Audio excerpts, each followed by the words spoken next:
રાજ્યભરના ખેડૂતોના પાકને થયેલા વ્યાપક નુકસાન સામે તેમની લાગણીઓને ધ્યાને રાખીને રાજ્ય સરકાર દ્વારા ધરતીપુત્રો માટે રૂપિયા આશરે 10,000 કરોડના રાહત સહાય પેકેજની જાહેરાત કરું છું.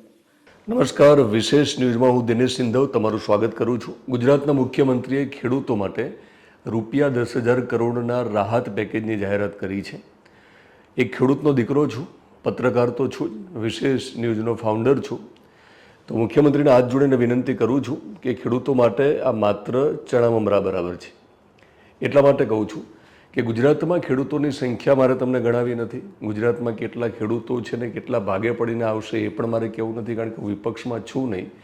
પણ એક ખેડૂતનો દીકરો છું એટલે હું તમને બહુ સ્પષ્ટ કહું છું કે મુખ્યમંત્રી ખેડૂતોમાં પણ અમીર, મધ્યમ વર્ગ અને ગરીબ આ 3 કેટેગરી છે.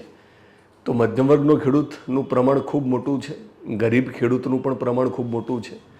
અને ખેડૂતને જે રીતે કમોસમી વરસાદ નડ્યો છે અને ભૂતકાળમાં, એટલે કે નજીકના ભૂતકાળમાં જઈએ તો ખેડૂતોએ જે પ્રકારની કુદરતી આફતોનો સામનો કર્યો છે, એના જે ખર્ચાઓ હશે, એના બાળકને ભણાવવાની વાત હશે, એને લગ્ન પ્રસંગ લીધા હશે, એને ઘર ચલાવવા માટે જે કંઈ કરવું પડે એ કર્યું હશે, એને લઈને મને બહુ સ્પષ્ટ ખ્યાલ છે, કારણ કે હું ખેડૂતનો દીકરો છું. મોટાભાગના ખેડૂતોના ઘરમાં પૈસા હોતા નથી.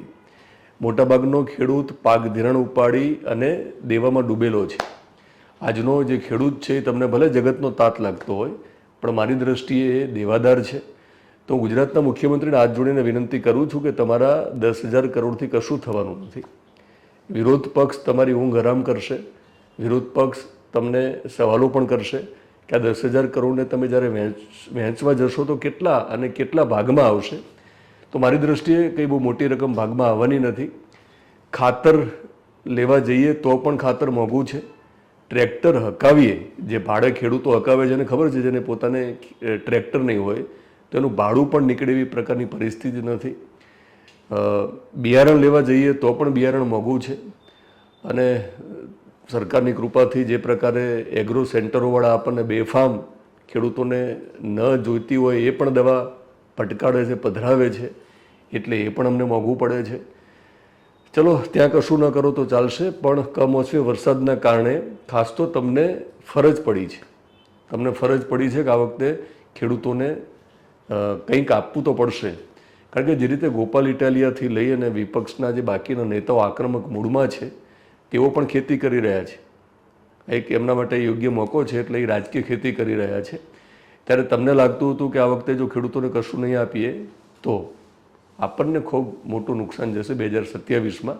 એની પહેલાં જિલ્લા પંચાયત, એની પહેલાં સ્થાનિક સ્વરાજ્યની જે ચૂંટણી આવી રહી છે, ત્યારે તમને લાગે છે કે એમાં નુકસાન ન જાય અને ખેડૂતોનો મિજાજ જે છે એ કમોસમી વરસાદથી પણ જુદો મિજાજ ન દેખાડે, એના માટે તમે આ રાહત પેકેજ જાહેર કર્યું છે. કશો વાંધો નહીં, તમે કર્યું તો છે, પણ મારી દ્રષ્ટિએ ખૂબ ઓછી રકમ છે. વધારે રકમ તમારે આપવી જોઈએ.